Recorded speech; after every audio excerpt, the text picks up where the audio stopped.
Okay guys, let's go over the Explore tab on CGX. You can see how that one works. This is our super fun one, okay?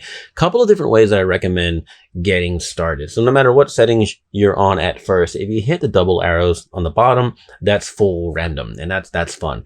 And like I mentioned in other videos, it's not all the data random that's possible. It's not absolutely the maximum range of all the data. That would be silly because every result would be pretty much useless. But we have it throttled in a nice way that we've done hundreds and hundreds of images along with the beta team to determine what's a good reasonable range for full random. So that's a great way to start. You're ready to start color grading and you hit that button and you get a result. And you can tweak from there, but let's say you're still exploring. I don't like that, but I'm going to keep hitting explore, or rather randomize. Oh, that's kind of pretty, but I keep going. And let's say I come here and then I'm like, you know, that was nice, but there was one a few ago that was pretty good. I have a back button. I can go, oh, I like that one. I can forward. I can go back. I can go back again, go forward, and just kind of find the look that I want. So that's a really cool way to get started. Just hit 100%, you know, go, right? But another way to get started is to make some preliminary decisions, sort of, right? Like let's go to highlights on the color wheel, and I'm going to make them, I want like a bluish highlights, and I want my shadows to be somewhere in red. I don't want a whole lot of intensity because she already has a lot of ink. So I want the intensity to be reasonable, but I want some color. So I want to get some saturation options, and brightness, keep it somewhere in the middle, not to worry about that.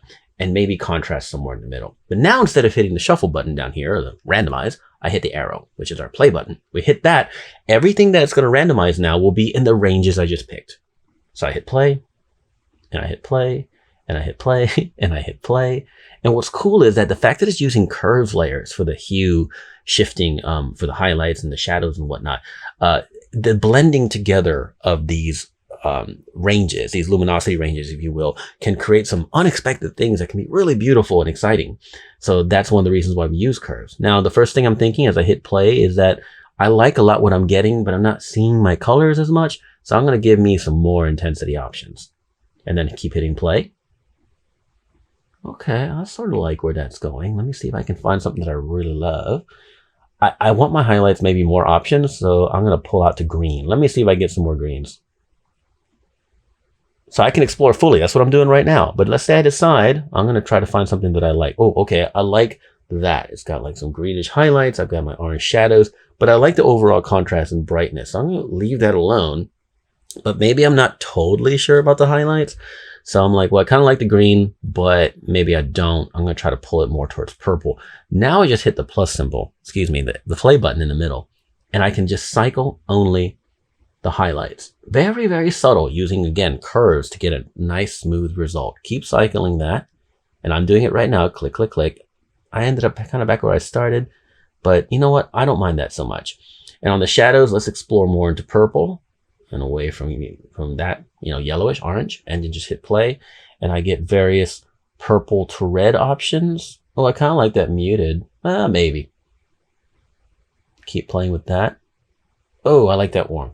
Now, if I like this, I can be done. But let's say I'm not done with the other 4 sliders, but I don't want my colors to change. Well, I lock them. Hit a lock, hit a lock. And now those are grayed out and they won't change. So if I hit play down here, I will get all the other 4 parameters changing, but I won't have the colors changing. Okay. So let's say I keep hitting play, and I kind of like that, but it's too much intensity. So I'm going to tone it down.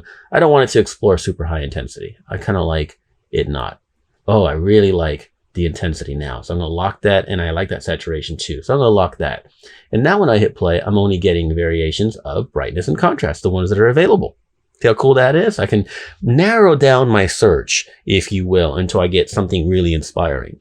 Or if I want, let's say they're not locked, but I want to explore one at a time, I can come in here like I did with the wheels. I can say, you know, intensity, give me some more options. I'm just hitting the little double arrows next to intensity. I can hit double arrows next to saturation and get various saturations. Very subtle, and those hard to see on the video. I'll go ahead and increase the saturation range for the demo. There we go.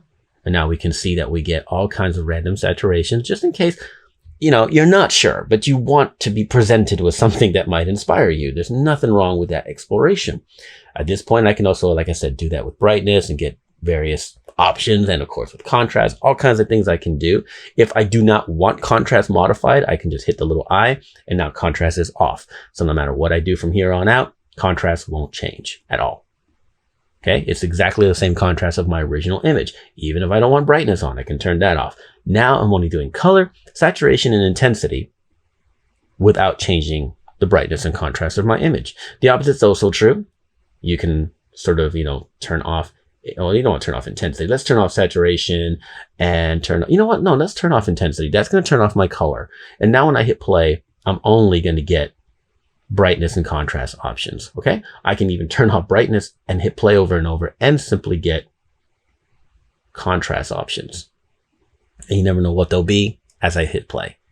It's random and exploratory, but still tailored. I can still dial in something that I want. And at this point, like I said, if you're like, I don't know if I like any of this, you hit the main re-randomize button and you start the process over. But again, you can always go back in your history. And that's the beautiful part of that as well. It is designed to be inspirational and exploratory because you never know what you might get. You never know, oh, I like that. You can give it an idea, but you also never know. And what I mean by give it an idea is, although our create tab, which you have another video for, is a little more dialed in, a little more fine-tuned, you can choose like a really tight intensity range. I only want medium to low intensities, and I want medium contrast, medium brightness, and I definitely want my shadows to be like cyanish, and I want my highlights to be that color. And now when you hit play, you're going to get a very consistent result of that range because that's the tightest randomization that we can do. But what's interesting is that that's if you want to dial in exactly the range you want to explore. And as you can see, they're all very consistent, but they give you some variability, right? That's really cool. But you can also, I love doing this demo for my beta team and other people as we've been working on this. This is what happens if you tell CGX, you know what?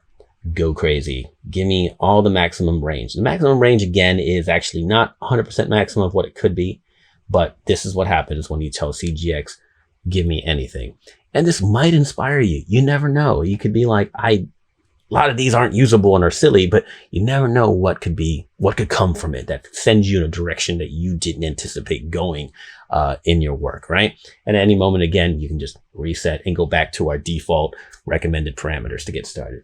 And that's the beauty of CGX, is that exploratory nature of it.